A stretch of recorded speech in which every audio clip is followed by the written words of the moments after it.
Mesdames et messieurs, bienvenue au débat du dimanche. Nous allons parler de cette double attaque terroriste dans la région de Sikasso, plus précisément Boura et Kouri, attaques qui ont fait 7 morts. Également, on va parler de ce débat autour de la prorogation du mandat des députés, une nouvelle prorogation à partir du 30 juin. Et si le temps le permet, la présidentielle ivoirienne Alassane Dramane Ouattara qui pense qu'il faut passer la main, donner la chance à la jeune génération. Des questions qui seront abordées par nos invités. Makan Kone de Nouvelle Libération, Alexis Kalambri de Mali Tribune, Badou Sidi Koba de Carrefour et Maître Cheikh Omar Konaré, avocat. Double attaque terroriste à Kouri et Boura, deux localités situées, je vous le disais, dans la région de Sikasso, plus précisément le cercle de Yorosso. 7 morts, c'est le bilan de ces attaques simultanées. Des victimes qui ont été enregistrées notamment à Kouri, où 3 gendarmes, 2 agents de douane et 2 chauffeurs routiers ont trouvé la mort. Badou Sidi Koba de Mopti. On est cette fois-ci dans la région de Sikasso. On est dans la région de Sikasso depuis très longtemps et je pense que cette attaque ne doit pas être une surprise. Surtout que c'est du côté du Burkina. Nous savons tous que le Burkina est sous pression actuellement parce que si vous prenez Kouri-Boura, c'est du côté de la province du Houé et de la province du Konédougou. Donc ça, c'est les provinces burkinabées. Kouri et Boura ne sont pas loin de ces provinces. Et au-delà de cela, récemment, les armées burkinabées ont mené une opération Otapianou, donc qui a bousculé les groupes terroristes, qui les a dispersés. Donc, en représailles, du côté du Burkina, il y a eu Silgadji, dans la commune de Tongomorel, province du Soum. Il y a eu Dablo, dans la province du Samatenga. Et du côté du Bénin, le parc de la Pendjari. Dans ce parc, on a assisté à l'enlèvement de 2 touristes français. Et malheureusement, le guide qui les accompagnait a été tué. Donc, cela prouve qu'il faut redoubler de vigilance. Parce que le phénomène terroriste est devenu un phénomène transnational. On dirait que les terroristes agissent par télépathie. Pendant qu'ils attaquent au Burkina, d'accord, on va revenir vers vous, on va vous reposer la question. Alexis Calambri, est-ce que c'est un peu les explications de Badou? On parle de notion de frontière, encore une fois, frontière Mali-Burkina Faso. L'autre semaine, on parlait de frontière Burkina Faso-Bénin. Mais là, on est dans également une zone de frontière Mali-Burkina, Mali-Côte d'Ivoire. Oui, aussi. mais au-delà de cette question des frontières et du fait que les terroristes n'ont jamais respecté les frontières, ce n'est pas une surprise encore parce que dans la zone, on a toujours su qu'il y a des cellules dormantes. Et vous avez déjà vu ces questions des pieds nus et consorts qui peuplent déjà la région. Donc oui, il y a beaucoup de cellules dormantes dans la zone et ils ne sont pas forcément innocents dans cette attaque-là. D'accord. Badou, on va revenir vers vous puisqu'il y avait un souci de son par rapport à votre argumentation. On disait de la région de Mopti, on en vient à Sikasso, le sud, le sud-est. Je disais tantôt que je n'ai pas été surpris que Kouri et Boura soient attaqués. Malheureusement, à Kouri, il y a eu 7 morts. À Boura, la garde nationale est parvenue à repousser les assaillants. Mais si nous faisons un décompte de la situation, on se rend compte que du côté burkinabé, les armées burkinabées ont mené ce qu'on appelle l'opération Octapiano. Donc cette opération a dispersé les terroristes dans les régions. Vous vous souvenez sans doute de Silgadji, dans la commune de Tongomorel, province du Soum, de Dablo, dans la province du Samatenga, et récemment ce qui s'est passé dans la forêt classée de la Pendjari, au Bénin, où 2 touristes français ont été enlevés. Leur guide a été malheureusement tué. Donc, si nous faisons un ensemble, un global de la situation, on se rend compte que les terroristes mènent ce qu'on appelle une action transnationale. On dirait qu'ils agissent par télépathie. Pendant qu'ils attaquent au Burkina, en même temps, ils attaquent au Mali, en même temps, ils attaquent au Niger. Donc, c'est pourquoi j'ai toujours dit qu'il faut une synergie d'action pour enrayer le phénomène. Kouri, c'est dans la région de Koutiala. Il n'y a pas longtemps, la sœur Gloria, qui est une Colombienne, a été enlevée dans la zone. Donc, cela devait inciter les autorités de Bamako à prendre toutes les dispositions qui s'imposent pour que Kouri ou Boura ne soient pas attaqués. Maître Kourari. Je vous remercie. Je note que la région de Sikasso n'en est pas à sa première attaque. Ça confirme ce que Yad Ag-Ghali, le plus grand chef terroriste du Sahel, a dit tantôt.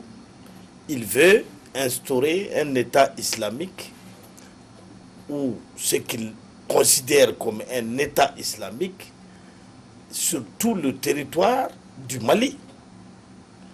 Donc Sikasso fait partie du territoire du Mali. Les visées de Iyad frappent aussi Sikasso. Mais moi, je constate que après cette attaque, ou en dépit, je veux dire en dehors de cette attaque, la violence a quand même diminué d'intensité ces dernières semaines. Je l'impute plutôt à ces retrouvailles politiques qui ont eu lieu à Bamako. Et comme je l'ai toujours dit, la réconciliation politique permet d'éteindre beaucoup d'incendies. Vous avez vu cette baisse d'intensité de la violence, mais vous avez aussi vu une diminution des revendications ou en tout cas des réclamations du point de vue, je veux dire, c'est sur le front syndical. Il y a à peu près 3 grèves qui ont pris fin, comme par enchantement. Donc si vous voulez, il faut combiner, n'est-ce pas, l'action politique à l'action militaire.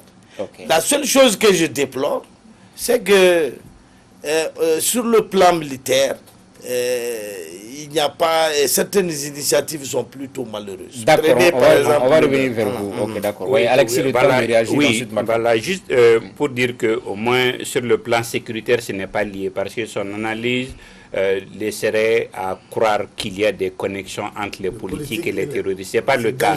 Si vous remarquez, quand vient la saison des pluies, les attaques sont rares parce que surtout dans la zone inondée, la circulation deviendra difficile. Donc oui, c'est même les raisons qui vont expliquer que les terroristes se déportent de plus en plus sur la frontière Mali, disons Mali, Côte d'Ivoire, Burkina, côté Sikasso, parce qu'à l'intérieur du Mali, pendant la saison des pluies, les déplacements sont difficiles. D'accord, Magankoni, sur la question.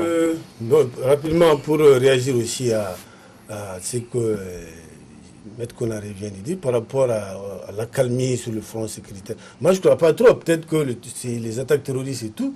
Nous, notre souci, ce n'est pas fondamentalement les attaques terroristes, c'est l'insécurité en général. Pour ce qui concerne l'insécurité, je ne vois pas trop d'amélioration, en tout cas à l'intérieur du pays. On sait qu'il y a aujourd'hui, hier, il y a eu au moins 2 ou 3 attaques. Peut-être qu'on va en parler.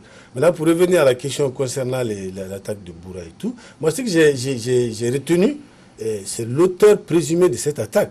C'est un certain Souleymane Keïta, dont tout le monde se souvient, qui a été arrêté à grand renfort de publicité il y a quelques mois ou quelques années de cela. C'est apparemment lui et ses hommes qui ont en tout cas coordonné ces attaques, qui ont perpétué ces attaques. C'est un dangereux terroriste. On s'en souvient d'autant plus que c'est l'un des rares ressortissants du Sud qui a revendiqué publiquement des responsabilités dans Ansardine. Il s'est même autoproclamé émir Ansardine du Sud. Il a été arrêté, mais comme par hasard, il a été libéré le 15 février dernier dans le cadre d'échange d'otages. Donc c'est lui qui apparemment aurait perpétré ces attaques. Maintenant, moi je me demande à quoi ça sert cette politique d'arrêter des terroristes, de mettre la vie de nos agents en danger pour arrêter des terroristes, pour que ces mêmes terroristes aillent mettre la vie d'autres agents en danger en les retirant. Maintenant, il faut aussi retenir, comme Serge le dit souvent ici, la politique des frontières. Là, je crois qu'il s'agit du Mali, Burkina, Côte d'Ivoire. Et le fait aussi que les terroristes, ils descendent encore, comme vous l'avez dit vous-même il y a 2 semaines, l'occupation des pays, des zones côtières. Je me dis peut-être que c'est géographiquement, c'est géostratégique, ça s'explique un peu.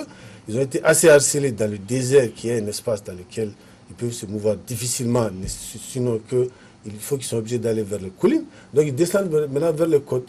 Mais je crois qu'il faut qu'on soit encore dans l'anticipation. Le problème, c'est que nous, on n'est pas dans l'anticipation. Là, on libère quelqu'un en moins de 3 mois qui apparemment est en train de prendre du galon par rapport à ça. Ok, maître, est-ce qu'on peut pas dire que les terroristes, sinon les auteurs de ces attentats-là, ont un peu étudié les failles un peu du système au moment où tout l'arsenal, tous les arsenaux sont déployés sur le centre et les régions du nord?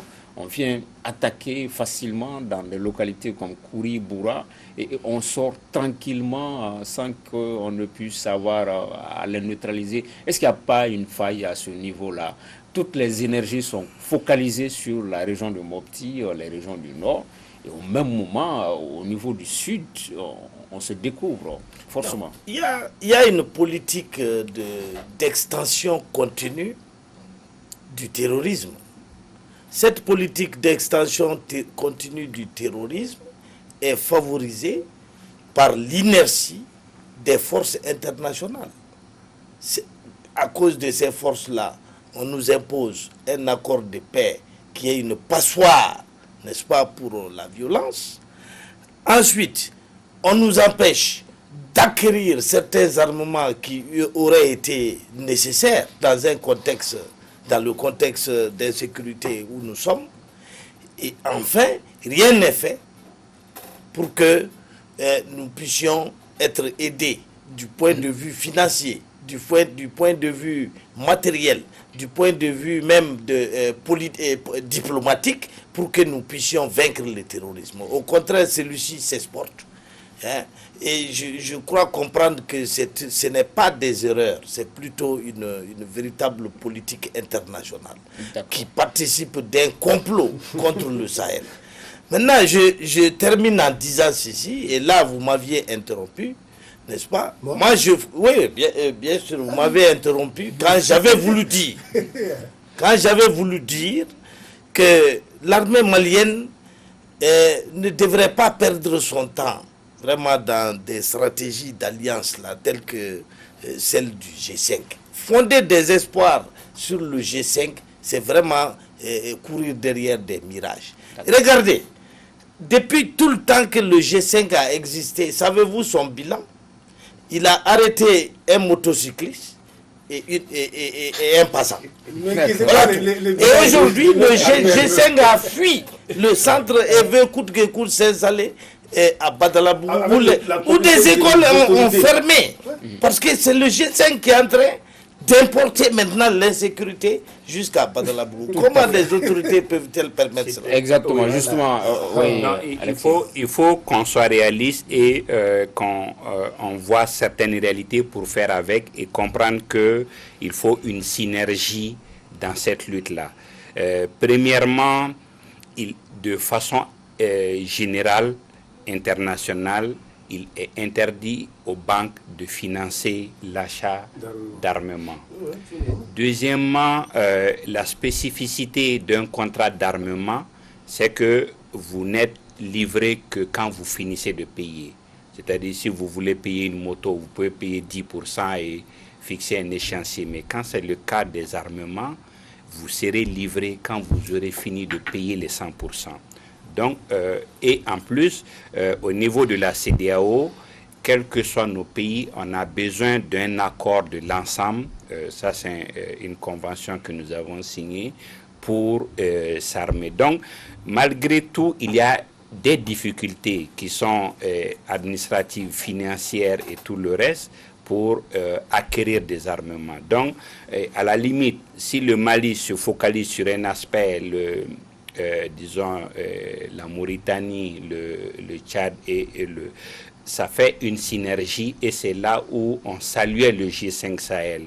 Ils n'ont pas fait de résultats jusque-là, mais ce n'est pas une raison pour dire que ce n'est pas nécessaire. Ouais, justement, les populations de la commune 5 de Badalabou qui sont vent debout contre l'installation de la base du QG de G5 Sahel au niveau du cercle mess des officiers, une actualité qu'on va suivre. Mais Badou, par rapport à la région de Sikasso, est-ce qu'il faut craindre le scénario région de Mopti, puisque depuis des années, on alertait sur la situation de Mopti en disant que attention, le péril peut venir au niveau de la région de Mopti, le conflit il était négligé. Ce n'est pas la première attaque dans la région de Sikasso, ni à Boura. Il y avait même une attaque à un moment vers Kolondieba. Est-ce qu'il faut alerter également par rapport à la région de Sikasso? Économiquement, les zones attaquées comptent. Ce sont des zones économiques de transit. est-ce qu'il faut alerter les autorités, qui des droits, la communauté internationale, pour que cette zone ne soit pas une zone d'insécurité comme la région de Mopti, par exemple? Et pour ce qui est du cas spécifique de la région de Sikasso, je crois que l'alerte a été suffisamment donnée. Vous vous souvenez sans doute de l'attaque de la sous-préfecture de Misseni dans le Folona et de l'attaque de la localité de Fakola dans le Kabouila. Donc ces deux attaques ont sonné l'alerte. En son temps, Didier Dokoye a été dépêché à la frontière entre le Mali et la Côte d'Ivoire. Des opérations de ratissage ont été menées et ces deux attaques ont été corroborées par l'attaque de Grand Bassan. Donc à Grand Bassan, il y a eu une attaque. Donc en cette période, vraiment, il y a eu une sorte de pression, une union entre les armées ivoiriennes et les armées maliennes, donc pour enrayer le phénomène. Depuis, il y a eu une certaine accalmie. Mais ce que j'aimerais aussi ajouter, c'est qu'on ne peut pas combattre le terrorisme sans une synergie d'action. Récemment, du côté du Ghana, le président Nana Akufo-Addo a invité le président Roch-Marc Christian Kaboré du Burkina, le président Patrice Talon du Bénin et le président du Togo Fort Yasoubien. Donc, ils ont discuté de la question sécuritaire, surtout dans la partie Est. Donc, c'est des actions qui doivent être pérennisées. Et récemment, si j'ai bonne mémoire, Abidjan, Dakar et Conakry ont pris des mesures de précaution pour vraiment prévenir d'éventuels actes terroristes, surtout au niveau du Sénégal. Beaucoup d'alertes ont été données.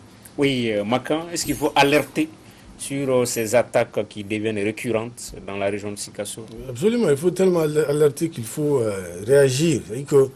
Vous savez, le terrorisme, on ne peut pas lutter contre le terrorisme étant dans la réaction. Il faut que nous-mêmes, nous allions chercher ces terroristes, comme certains de nos voisins l'ont compris. Il faut que nous allions, moi c'est mon avis, nous allions chercher les terroristes sur place, et puis qu'on n'attende pas tous les autres, que nous-mêmes nous nous organisions. Contrairement à mon grand frère Cheikh Oumar Konaré, et moi je crois que les forces internationales, on n'a pas à les en vouloir particulièrement. Nous-mêmes, demandons-nous en tant que Mali, en tant qu'armée malienne, qu'est-ce que nous avons fait, qu'est-ce que nous faisons dans le cadre de la lutte contre le terrorisme, de quoi nous disposons. Parce que quoi qu'on dise tous les jours, on nous dit qu'on a acheté des armements, on a acheté des hélicos, on a fait ceci, l'armée est en train de monter en force, est en puissance. Mais cette montée en puissance, il faut qu'elle montre des résultats. Il y a des résultats, bien entendu, mais il ne faudrait pas... Nous, notre problème, c'est qu'on baisse rapidement les bras. C'est-à-dire qu'on attaque, on a une victoire, deux victoires, on oublie. Même que ce soit dans les postes, que ce soit partout comme ça, c'est ce qui fait notre perte souvent. Il faut que nous restions suffisamment 100%, 24 heures sur 24, en alerte et que nous allions chercher les touristes sur place. Maintenant, pour Sikasso, c'est tellement important, comme vous l'avez dit, c'est une zone économique par excellence. Il ne faut pas que les touristes s'installent. Encore qu'il y a quelques années déjà, les radicaux, on a aperçu des radicaux à Sikasso, à travers les mosquées, à travers les prêches. Donc pour vous dire que tout ça, l'État n'anticipe pas, l'État est au courant. On a vu à Sikasso la mouvance, la mobilité des radicaux, les mosquées qui se multipliaient et les prêches radicaux qui se multipliaient. Oui. Un détail. Ok, Baudou, après vous donner la parole. Détail. Okay. Moi, je vous demande, quelqu'un qui veut vivre, éviter les moustiques et qui laisse sa porte et ses fenêtres ouvertes la nuit, est-ce qu'il peut réussir? C'est impossible. Les moustiques entrent par la porte et par la fenêtre. C'est la situation du Mali. Vous ne pouvez pas dire que vous êtes en train de lutter contre le terrorisme pendant que sur sur plusieurs milliers de kilomètres, la région de Kidal reste ouverte à tous les terroristes et à tous les trafiquants. La région de Kidal, le Mali ne contrôle rien là-bas. Pourquoi? Le Mali ne contrôle pas le territoire. Kidal est loin de Sikasso. Non, mais les terroristes, ils entrent par Kidal. Ils font le trajet, ils viennent à Sikasso. Ils viennent à Bamako. Ils dépassent tous nos militaires. Bien sûr. Mais ils font quoi, ces Quel militaires? que soit le chemin emprunté par les moustiques, une fois qu'ils entrent dans la chambre, ils font leur ravage. D'accord. Voilà tout. Donc, tant qu'il y a une politique qui nous empêche d'accéder à Kidal, et c'est ça, la politique qui découle de l'accord de paix, justement, eh bien, les moustiques vont continuer à nous envahir. On va riposter. Oui, Alexis Kalambi. Alors, le grand frère de Makan, qui est non moins mon neveu, fait une fixation par rapport à des questions. Mais réellement, vous savez, on a des faiblesses qui sont liées à la nature de ce qui se passe sur le terrain. on a des armées formées pour une guerre conventionnelle et on est dans un cas d'asymétrie. Donc, à la limite, c'est à chaque cas qu'il faut s'adapter. Donc, comme disait Macan, c'est plus la réaction. Peut-être qu'il faut, oui, continuer. Vous avez vu au moment où, dans certaines zones, on avait interdit les motos, ça fait des résultats, même si après les populations avaient des grincements de dents, mais au moins côté sécuritaire, on maîtrisait des questions. Et l'autre chose que je voulais ajouter, c'est vrai, en un moment, on a dit oui, est-ce que un militaire à la tête du ministère de la Défense, mais l'avantage ou ce qu'il apporte comme plus-value, on a vu que depuis qu'il est là, il fait plus de sanctions qu'un politique, par exemple. Donc, au moins sur le terrain, il voit et il comprend les dysfonctionnements et il sanctionne. Je crois que déjà, ça, c'est quelque chose qui est à saluer. D'accord. Badou, vous voulez réagir? Moi, je voulais réagir par rapport au G5 Sahel. Sur un point, je suis un peu d'accord avec mon confrère. C'est par rapport à l'attitude même de la Mauritanie. Oui, non, mais il est journaliste aussi. Il a été journaliste avant d'être avocat. Non, mais il a été journaliste avant d'être avocat. Donc, pour le cas spécifique de la Mauritanie, je vous dis en toute honnêteté que j'ai toujours douté de la bonne foi de la Mauritanie. Vous savez, à un moment donné, la Mauritanie a été la cible des terroristes. Il y a eu Lemgeti, 15 morts, il y a eu Turun, 12 morts, il y a eu Bassikounou, une trentaine de morts. Finalement, je crois qu'il y a eu un deal entre le gouvernement mauritanien et les terroristes, même si le président mauritanien ne veut pas qu'on en parle. Et au-delà de cela, en matière d'intégration, la Mauritanie n'a jamais voulu être avec nous. La Mauritanie faisait partie de la CEDEAO, vous vous souvenez. Et la Mauritanie a quitté la CEDEAO pour rejoindre l'Union du Maghreb arabe. En son temps, le colonel Mohamed Kadhafi les a même traités de bédouins fatigués. D'accord. Maître Yacoum, ça devient comme une espèce d'hydre, le terrorisme. Quand on prend la carte du Mali, aujourd'hui, peut-être à part Caille, il n'y a pas de point de stabilité. Peut-être qu'on va tous déménager à Caille, puisque toutes les régions sont quasiment concernées. Tant que les fenêtres et les portes resteront ouvertes, la chambre sera envahie par les moustiques. Comprenez bien l'image. Est-ce que vous avez jamais vu la SEMA arrêter quelqu'un pour terrorisme et le remettre aux autorités? Non, ce n'est jamais arrivé. Pourtant, c'est la SEMA qui a le contrôle militaire de cette région qui fait frontière, tant avec l'Algérie qu'avec la Mauritanie. Donc, nos portes et nos fenêtres sont grandement ouvertes. Et les terroristes entrent à leur aise par cette porte et cette fenêtre, oui, qui sont gardées par la SEMA et que nous nous interdisons de combattre au nom d'un accord qui n'existe plus en réalité. Oui, mais par rapport aux attaques de Sikasso, c'est un Souleymane Keïta dont on a parlé. Mais vous oubliez qu'un Maïga était vice-président du MNLA. D'accord, Makakone. Il était vice-président du MNLA. Je voulais réagir par rapport à la... C'est pas le sujet, mais puisque Maître nous a entraîné Kidal, par rapport à Kidal, moi je ne suis pas d'accord avec lui quand il pense que... je vais vous donner... Moi j'étais à Kidal il y a une semaine, des responsables de Kidal m'ont dit clairement, même au sein de la MINUSMA, que depuis que quand l'ancien Premier ministre a pris la mesure pour intimer, exiger, ordonner aux responsables de regagner Kidal, certains ont commencé à partir. Ils ont commencé à regagner leur poste jusqu'à sa démission. Et dès qu'il a démissionné, ils sont revenus à Bamako, d'autres sont à Gao. C'est la faute à qui? Donc pour vous dire en réalité que personne n'empêche aujourd'hui l'administration d'aller à Kidal. Il faut que les gars ils aillent, qu'ils subissent, pour que nous on sache. Il y a des militaires, des FAMA à Kidal également. Donc pour ceux qui croient que Kidal est carrément dissocié du Mali, Kidal fait partie du Mali, moi j'ai vécu 3 jours récemment à Kidal, je me porte en faux contre cela. Invité par qui? Invité par la MINUSMA, que je remercie, qui m'a transporté, que je félicite en passant. Mais j'ai visité la ville, je me suis baladé dans la ville de Kidal, j'ai fait mon travail de journaliste. Après, je vous donne des informations. Il y a des militaires FAMA à Kidal, il y a des responsables des services administratifs encore à Kidal, et il y en avait beaucoup plus qui, dès que le Premier ministre Soumelou Boubeye Maïga a démissionné, ils ont détalé comme des lapins, excusez-moi du terme. C'est comme ça qu'on dit. Ok, on va peut-être rester avec vous, puisqu'on a appris également qu'il y a eu des attaques au niveau de la région de Mopti, Douanza, et puis également au niveau de la région de Ségou, à Massina plus précisément.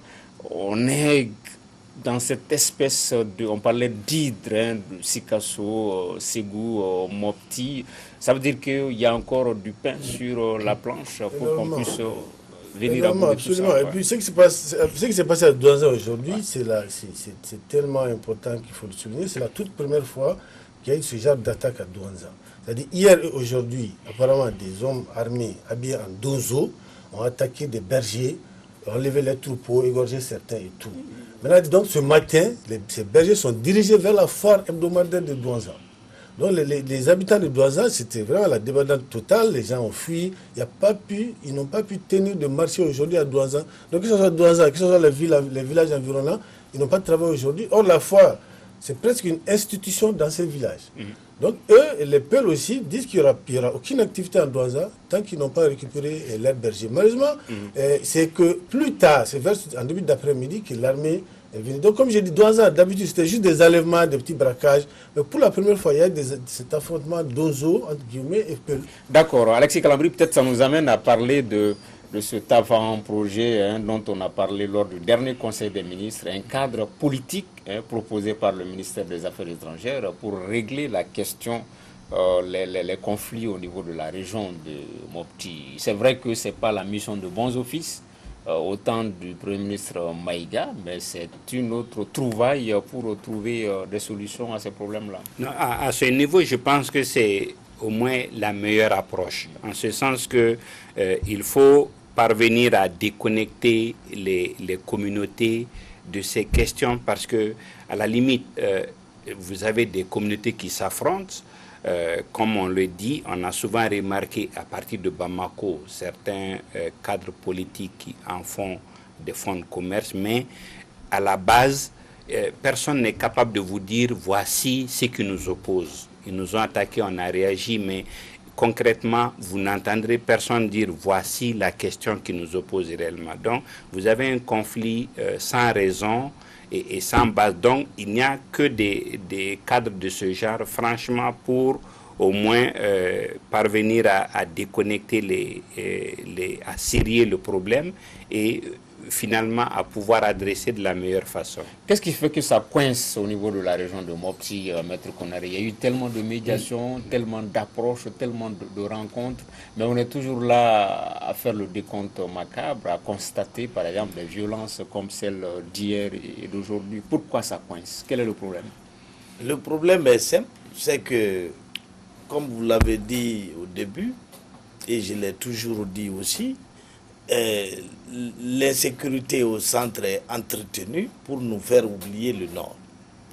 Maintenant, l'État a fait de très mauvais calculs en soutenant à certains moments tel groupe contre tel autre.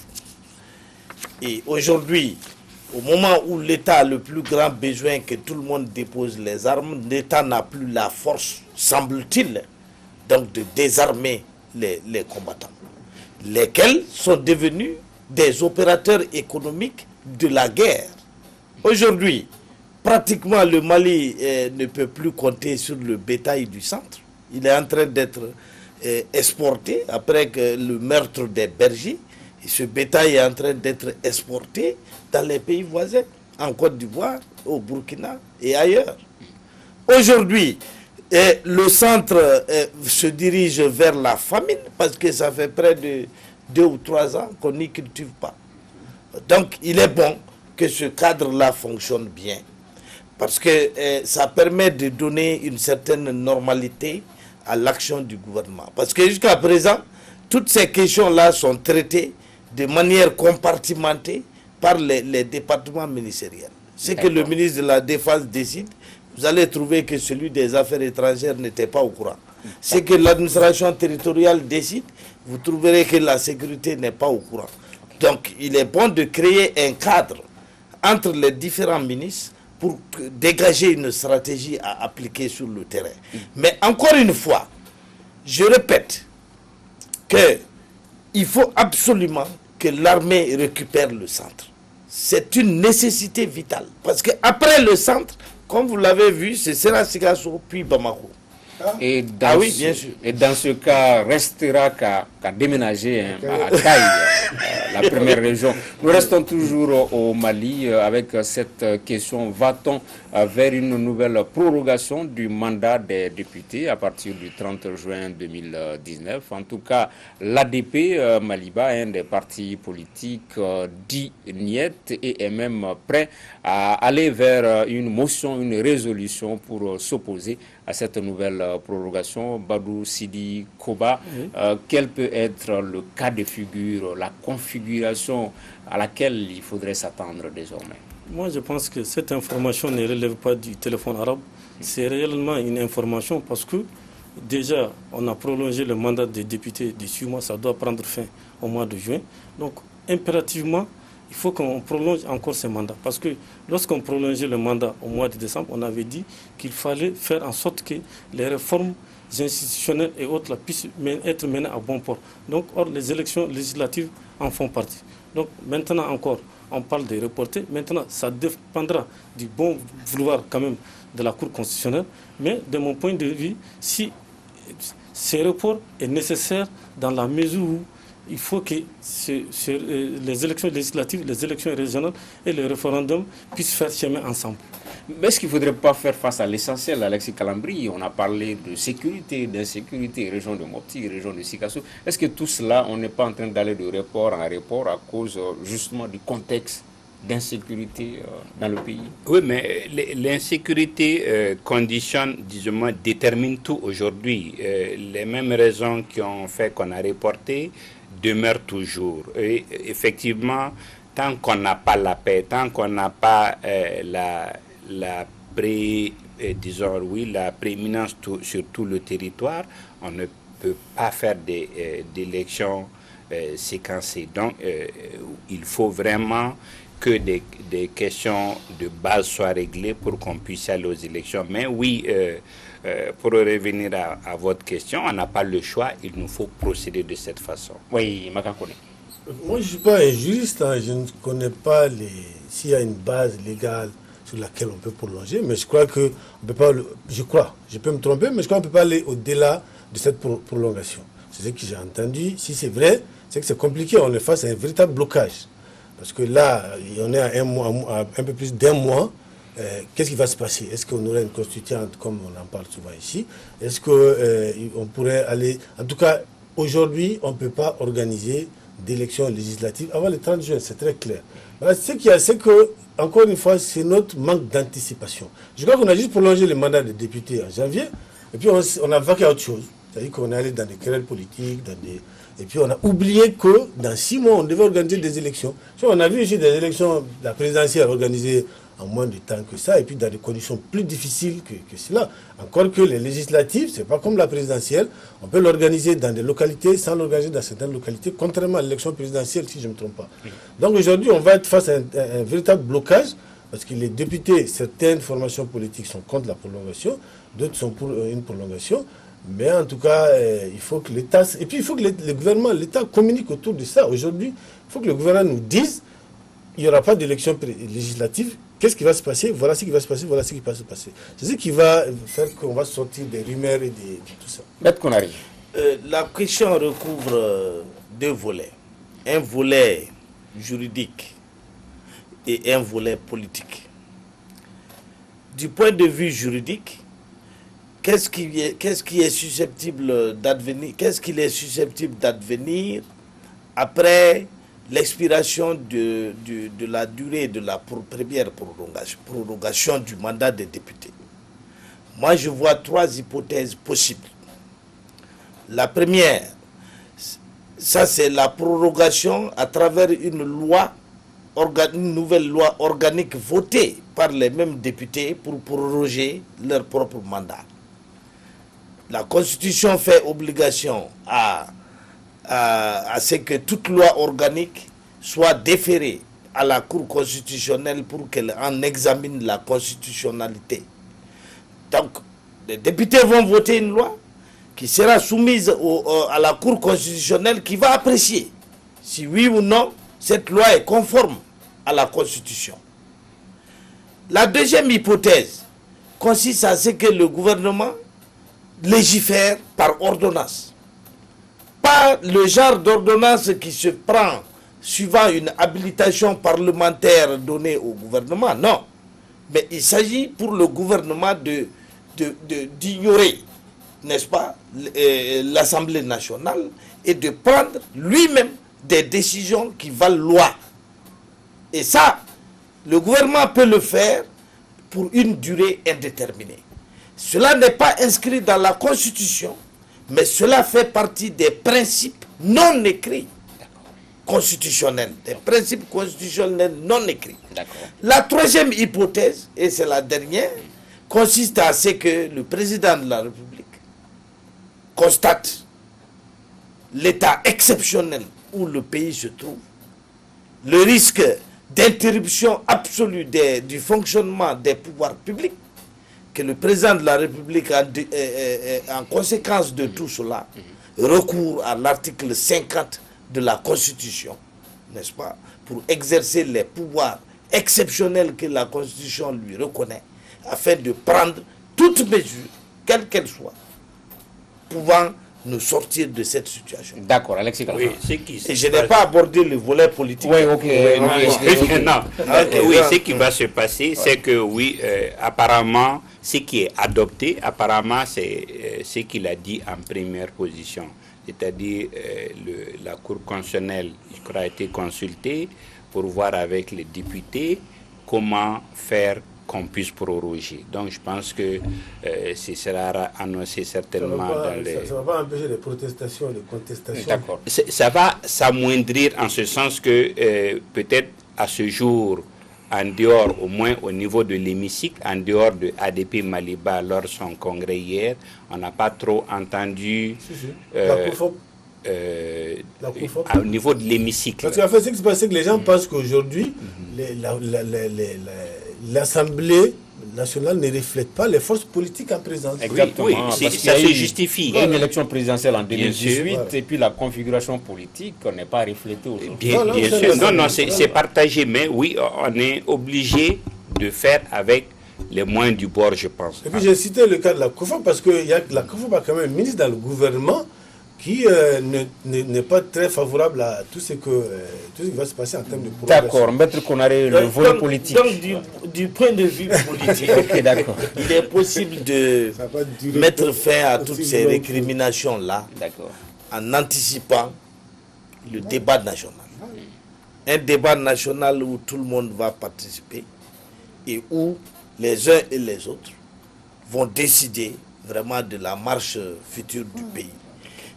Et on revient encore à cette exigence d'ouverture politique. Aujourd'hui, le président de la République a ouvert la fenêtre, mais il n'a pas ouvert la porte. Il faut ouvrir la porte politique pour que les gros poissons puissent entrer et manger. Ok. Badou, au moment où on parle de débat national, refondateur, inclusif, est-ce que l'idéal ne serait pas d'aller vers une constituante? Ça peut aller de pair avec le débat national, une constituante. Bon, moi je ne suis pas constitutionnaliste, je ne suis pas spécialiste de ces questions-là, mais moi je pense réellement que nous sommes dans un État démocratique. Pour qu'une démocratie puisse fonctionner à merveille, il faut impérativement une Assemblée nationale. Donc si jamais on empêchait cette Assemblée nationale de continuer peut-être une prolongation bis, et qu'on gouverne par ordonnance, je pense que ce serait un coup dur pour la démocratie malienne. Vous vous souvenez quand il y a eu les événements du 22 mars 2012, les Sanogo ont essayé, ils ont fait appel à un lieutenant, je ne sais pas, qu'ils ont appelé magistrat ou je ne sais pas, qui est venu, qui a fait une lecture du Coran sur la télé pour dire que bon, désormais ils vont diriger avec ordonnance. Donc moi je pense qu'il faut éviter ça. Nous sommes un État démocratique. Vraiment, nous ne voulons plus reculer en arrière. Si réellement l'ensemble de la classe politique se mettait d'accord pour qu'on puisse prolonger le mandat des députés, vraiment pour qu'il y ait des élections législatives à bonne date et qu'on en finisse. Moi je pense que ce serait une bonne chose. Makakouri, il faut regarder les choses en face. L'Assemblée nationale, c'est l'émanation du peuple. Absolument. Quand même, on a vu le peuple, sinon une bonne partie du peuple, le 5 avril. C'est pas des choses à à négliger. D'où peut-être le fait que le dialogue national aille de pair avec cette constituante-là, une espèce de transition, parce qu'on a l'impression que le pays a une transition qui est en train de s'amorcer sans qu'on le dise véritablement. Je crois aussi. Non, moi, je crois que quelle que soit la formule qu'on va adopter, quel que soit le saupoudrage qu'on va faire, c'est-à-dire que l'Assemblée vote une loi, que la Cour constitutionnelle, que le président, quelle que soit la formule qu'on va adopter pour essayer de prolonger encore une fois le mandat des députés, ça va donner lieu à des remous, c'est très clair. La meilleure option, comme j'ai dit, c'est déjà aujourd'hui, maintenant, s'il n'est pas encore tard, c'est commencer à anticiper et puis impliquer le maximum de Maliens à la recherche de solutions. Ouvrez la porte. Bon, ça c'est un terme fétiche, mais impliquer le maximum c'est-à-dire instaurer un dialogue et puis demander aux gens qu'est-ce qu'ils proposent. D'accord. Dernier thème de l'émission, la Côte d'Ivoire, pour brièvement parler de cette déclaration d'Alassane Dramane Ouattara. C'était cette semaine lors d'une rencontre avec les militants du RHDP. Alors qu'il pense qu'il est temps de passer la main à la jeune génération, une déclaration qui vaut bien autant pour lui, Alassane Dramane Ouattara, qu'à Henri Konan Bédié, Alexis Calambri. On attendait pas partant pour un troisième mandat, et aujourd'hui tout porte à croire que Alassane n'est pas partant pour un troisième mandat. Oui, le mérite qu'il a sur ce plan, c'est qu'il n'a jamais laissé durer le suspense. Quand il a eu son premier mandat, la première année, il a annoncé qu'il va briguer un deuxième mandat. Et ça, je pense qu'il prend un peu les devants, mais surtout cette fois-ci, je vois comme une manœuvre de pouvoir déjà positionner son dauphin parce que je le dis toujours ici, son échec, c'est son incapacité à travailler pour la réconciliation et surtout, disons, le clivage qu'il a entretenu et finalement qui va l'empêcher de terminer de façon sereine son mandat. Donc oui, il est... peut-être qu'il pense pouvoir focaliser les attentions à un autre niveau, mais c'est mal à mancher pour lui. Oui, Badou, on a l'impression qu'il parlait et pour lui et pour Henri Konan Bédié, dont on dit aujourd'hui très proche du FPI de Laurent Gbagbo. Bon, on peut quand même dire que les eaux de la Guinée-Bissau ont été mouvementées par cette question de succession, dans la mesure où Alassane Dramane, avec le RHDP, veut réellement un candidat de consensus, parce que finalement, ils ont poussé Guillaume Soro vers la sortie. Mais Guillaume Soro, quand même, a une certaine longueur d'avance sur ces trois grandes formations politiques. Dans la mesure où l'autre jour, on l'a vu à Frékezedouk en train de prendre tranquillement du thé dans un coin. Donc, pour ce qui est de la succession d'Alassane Dramane Ouattara, du côté du RHDP, on cite déjà Amadou Gon Coulibaly et Ambak et Ahmed Barogo. De l'autre côté, au sein du PDCE également, il y a un problème parce que le sphinx de Daoukoro, qui a Konan Bédié, il a 86 ans. À présent, il ne s'est pas décidé, il n'a pas pris une décision pour dire qui sera candidat, qui ne le sera pas. Parce qu'il y a Jean-Louis Billon qui est là, il y a Thierry Tano qui est là. Donc, ils sont tous en train de lorgner vers le fauteuil présidentiel. Et récemment, Henri Konan Bédié a appelé Laurent Gbagbo par téléphone à Bruxelles. Donc, ils ont échangé autour de la question même de qui sera le nouveau président de la Côte d'Ivoire. Et apparemment, à présent, Laurent Gbagbo n'a pas renoncé à ses visées présidentielles parce que à un certain moment, on avait même dit qu'il a voulu rompre avec Simone Gbagbo pour cette affaire de présidence. Parce que tout le monde sait qu'entre lui et Pascal Affi-N'Guessa, ce n'est pas le parfait amour. Les deux se disputent même la paternité du Front populaire ivoirien. D'accord, Makankone, sur la question. Non, mais je crois que l'enjeu aujourd'hui en Côte d'Ivoire, ce n'est même pas que ce n'est pas la candidature ou non d'Alassane. L'enjeu pour Alassane, pour les Ivoiriens et pour tous ceux qui ambitionnent de diriger ce pays, c'est l'affaire Alassane. C'est l'affaire Alassane, d'autant plus que la paix acquise aujourd'hui, elle est très fragile. Alassane, s'il y a un chantier sur lequel il n'a pas totalement réussi, c'est la réconciliation des Ivoiriens.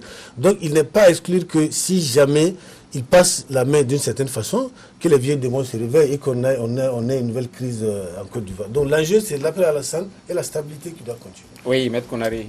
Ce que Magan dit est vrai. Mais en fait, je pense que le plus grand rival de Ouattara aurait été plutôt Laurent Gbagbo lui-même. pas le FPI, mais Laurent Gbagbo. Il se trouve que Laurent Gbagbo est empêché de revenir en Côte d'Ivoire tant que la procédure devant la CPI n'aura pas été bouclée. Donc s'il ne peut pas revenir en Côte d'Ivoire, sa candidature devient illusoire. Dans ces conditions, le RHDP aura un boulevard devant lui. Parce que Ouattara a un très bon bilan et Ouattara a un fort électorat. Il a de surcroît l'appareil d'État. Donc je ne vois vraiment pas qui peut battre Ouattara s'il est candidat, ni son dauphin au cas où quelqu'un d'autre serait candidat. Que ce soit Amadou Gon Coulibaly, que ce soit Daniel Kablan Denkan ou un autre. Oui, Alexis semble ne pas être d'accord. Non, non, pas du tout, parce que si Ado, oui, il a vraiment dû faire des alliances de toutes sortes pour passer, et il le sait. Et aujourd'hui, s'il y a élection demain, selon les Ivoiriens et sur le terrain, Soro a un boulevard devant lui. Je pense que c'est tout ça d'ailleurs qui effraie Ado et son camp et qui amène tout ce remue-ménage sur l'échiquier politique ivoirien, parce que oui, je le disais au début, il ne maîtrise plus les cartes et ce n'est pas lui qui fait le jeu. Oui, puisque Soro fait partie des principaux artisans de la victoire de Ado, et Soro qui est très proche de Henri Konan Bédié également. Oui, mettre un dernier mot là-dessus avant de conclure l'émission. Je n'ai rien contre Guillaume Soro. J'estime que c'est un excellent candidat. Mais l'expérience m'apprend que quand on n'a pas l'appareil d'État, on devient un épouvantail, mais on ne gagne pas. En 2010, Alassane, il n'avait pas l'appareil d'État. Bon, ok. Non, ça, mais il avait autre chose. Okay. Il avait le soutien français. D'accord, ok. Guillaume Soro quand même a une longueur d'avance, parce que si vous prenez le PDCI, le FPI et le RHDP, quand même c'est des grandes formations politiques. Guillaume est déjà en action, il est déjà en campagne parce qu'il se déplace fréquemment pour aller à la rencontre de la population, pour discuter avec, échanger avec eux. Il construit des châteaux d'eau ici, il construit des écoles par là. Donc ça veut dire que déjà lui il est en campagne. Et ça peut porter fruit dans la mesure où Ado ne sera pas candidat. Il se pourrait que les élections soient transparentes et qu'au bout du rouleau, comme Macky Sall et même comme Hollande. Il se pourrait que les élections ne soient pas transparentes. Guillaume Soro qui a même regagné Abidjan ce week-end après 3 à 4 semaines passées dans l'intérieur de la Côte d'Ivoire en tournée. Merci d'avoir suivi ce débat du dimanche. Nos invités étaient Makan Kone de Nouvelle Libération, Alexis Kalambri de Mali Tribune, Badou Sidi Koba de Carrefour, Maître Chakmar Polari, avocat. 21h, retrouver politique, l'invité qui reçoit aujourd'hui Cheikh Omar Diallo de l'ADP Maliba. Quel avenir pour ce parti au sortir de son 2e congrès ordinaire? Quel est son positionnement, opposition ou majorité? Quel regard sur l'actualité? 21h avec Cheikh Omar Diallo de l'ADP avec Robert Dissa. Merci d'avoir suivi ce débat et à dimanche prochain, Inch'Allah.